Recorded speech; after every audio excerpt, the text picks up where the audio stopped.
Now for something completely different. The men of the Sherwood Renaissance Singers are now about to regale you with a humorous song in showing their simian side. 'Tis a bardic ballad of an ape, a monkey, and a baboon. It is up to you to decide which is which.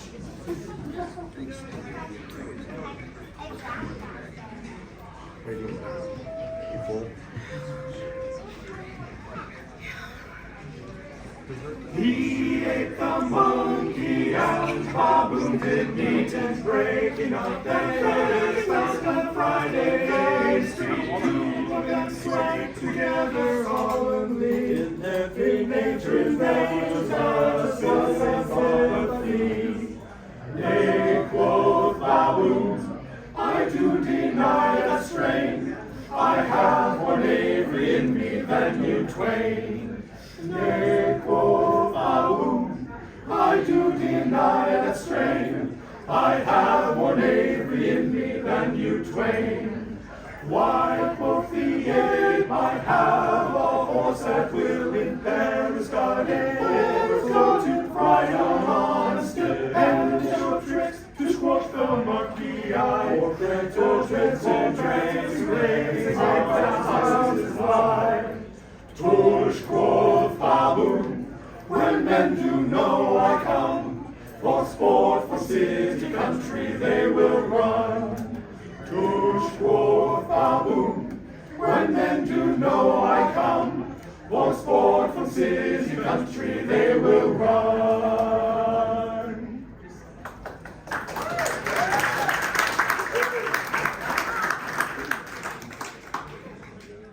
Sword fighting is serious business, but singing is funny.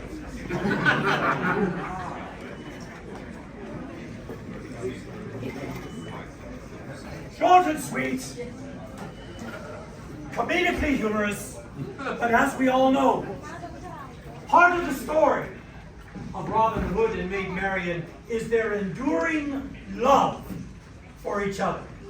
So now we bring the Sherwood Renaissance Singers ladies to the stage to speak and sing of enduring love.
And now, for something a little more comedic, dramatic, and downright, should I say, me knowing this particular work from the bard William Shakespeare, a bit chaotic.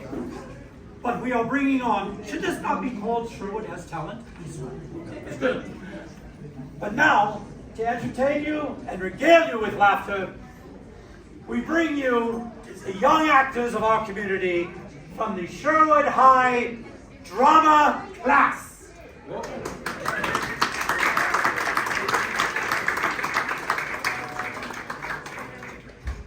good day. Today we're performing part of Shakespeare's Much Ado About Nothing, a comedic classic filled to the brim with romance and rumors. In the particular scenes you're about to see, a quarreling Benedict and Beatrice are tricked by their friends into believing the other is madly in love. And as our wonderful MC said, chaos ensues. Thank you so much, and we hope you enjoy the show.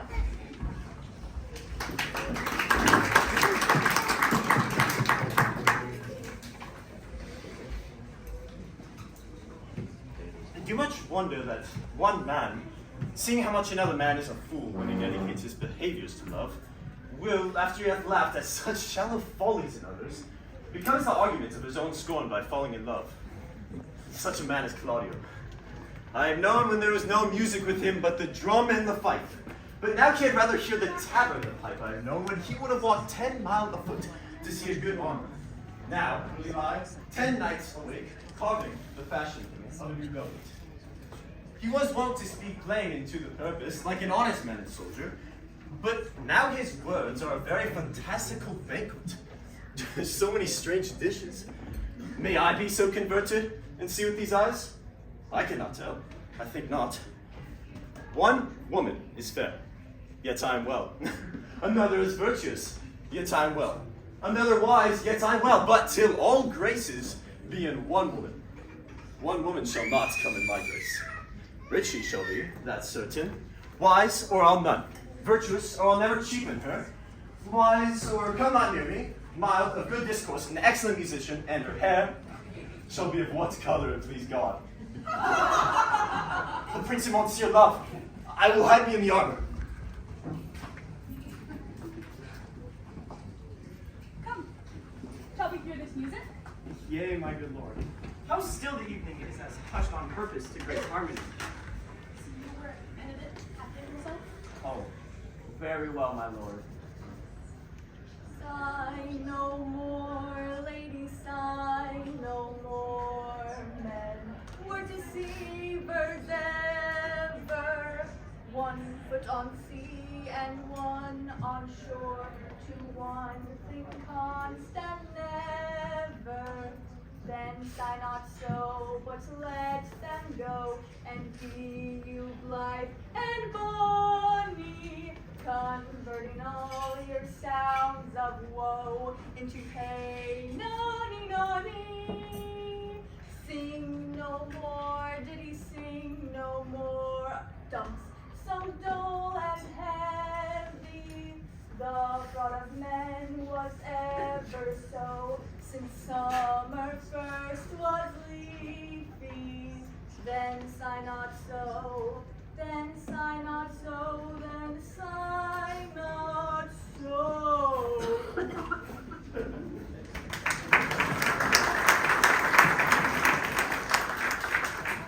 By my troth, a good song. And an ill singer, my lord. No, faith. Oh, see, it's well enough for a shift. If he had been a dog that should have howled thus, they would have hanged him. Here, Mary, dost thou hear Balthazar? I pray thee, get us some excellent music, for tomorrow night we would have it at the Lady Hero's chamber window. Best I can, my lord. Do so. Farewell. Come hither, Leonardo. What was it you told me of today? That your niece Beatrice was in love with Signor Benedict? Oh, I did never think that woman would have loved any man. Oh, no, nor I neither. But most wonderful that she should so dote upon Signor Benedict, whom she after all outward behavior seemed ever to abhor. Is it possible? Sits the lady in that corner?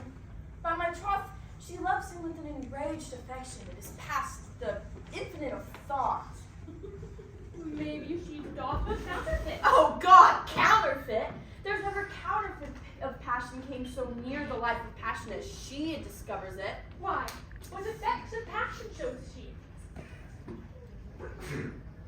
Read this book well. Speech for life. What affects my lord? She will sit you. You heard my daughter tell you how. She did indeed. How? How, I pray you? I don't know. You amaze me. I would have thought her spirits had been invincible. Here's all sorts of affection. As did I, especially against Benedict. You should think that this is a goal, but that the light of it better speaks it. Hath she made her affections known to Benedict? No, and swears she never will. That's her torment. 'Tis true indeed. For Hero says, "Shy," she says, "that you so often counted him with scorn. Write to him that I love him." Yeah, this says she when she is beginning to write, for she'll be up 20 times a night. Then down to her knees she falls, beats her heart, tears her hair, weeps, sobs, of praise, curses. Oh, sweet Benedict, God give me patience. Oh. She doth indeed. And the ecstasy hath so much overborne her that my daughter is sometimes afeared she will do a desperate outrage to herself. It is very true. It were good that you move it by some other, but she will not discover it. To what purpose? He would make but a sport of it, and torment the poor lady worse. She is an excellent sweet lady. Without bold suspicion, she is virtuous. She is very wise. And everything but in loving Benedict. I am very sorry for her, as I have just caused being her uncle and her guardian. Pray you, tell Benedict of it, and hear what she will say. Were it good, think you? Hero thinks that surely she will die. For she says she will die if he love her not. And she will die if she make her love known. And she will die if he woo her. If she doth well, if she should make tender of her love, 'tis very possible he'll scorn it for the man, as we know all, as a contemptible spirit. He is a very proper man. He hath indeed a good outward happiness. Before God and in my mind, very wise. He doth indeed show some sparks that are like wit. And I take him to be valiant. Well, I'm sorry to hear this. Shall I go find Benedict and tell him of her love? Never tell him, my lord. Let her wear it out with good counsel. My lord, dinner is ready. Will you walk? If you do not dote on her upon this, I shall never trust my expectation. Let there be the same next bed for her. That must your daughter and her gentleman carry. Let us send her to call him in for dinner.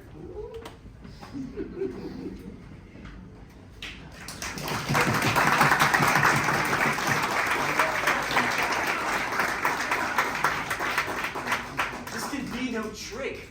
The conference was sadly born. They had the truth of this from Hero. Love me. Why, I must be requited. I hear how I am censored. They say I will bear myself proudly if I perceive the love come from her. They say, too, that she will rather die than give any sign of affection. They say the lady is fair. 'Tis the truth. 'Tis so, I cannot reprove it, but wise, for loving me it is no troth to her addition, nor no great argument of her folly, for I will be horribly in love with her. I may chance have some odd quirks, and remnants of wits broken on me. But doth not the appetite alter? A man loves the meat in his youth that he cannot endure in his age. No. The world must be peopled. When I said I would die a bachelor, I did not think to live till I were married. Here comes Beatrice. By this day, she's a fair lady. I do spy some marks of love in her. Against my will, I am sent to bid you come into dinner. Take pleasure, then, in the message. I took no more pains for those things than you take pains to thank me. If it would have been painful, I would not have come. You take pleasure, then, in the message. Yea, just so much as you may take upon a nice point. You have no stomach, senor? Fare you well. Against my will, I am sent to bid you come in to dinner. There's a double meaning in that. I took no more pains for those thanks than you took pains to thank me. If I do not take pity of her, then I am a villain. Now, Ursula, when Beatrice doth come, as we do trace his alley up and down, our talk must only be of Benedick. When I do name him, let it be thy part to praise him ever more than a man did merit. Of this matter is little Cupid's crafty arrow made that only women's I hear so. Now begin, for look, where Beatrice like a black wing runs close by the ground to take her comfort. Beatrice, even now, couched in the woodbine coverture, hear you not my part of the dialogue. Then go we near her, let her ear lose nothing of the sweet faith he did for. But are you sure that Benedick loves Beatrice so entirely? So says the prince and my new betrothed lord. But did they bid you tell her of it, madam? They did entreat me to acquaint her of it, but I persuaded them, if they love Benedick, to wish him rest with affection and never let Beatrice know of it. Why did you so? Doth not the gentleman deserve as full as fortune in a bed as ever Beatrice shall couch upon? Oh, God of love! I know he doth deserve as much maybe yielded to a man, but nature never framed woman's heart of prouder stuff than that of Beatrice. She cannot love nor protect no affection, nor take no shape. She is so self-endeared. And certainly it were not good she knew of his love. Bless me, yes. Why, you speak truth.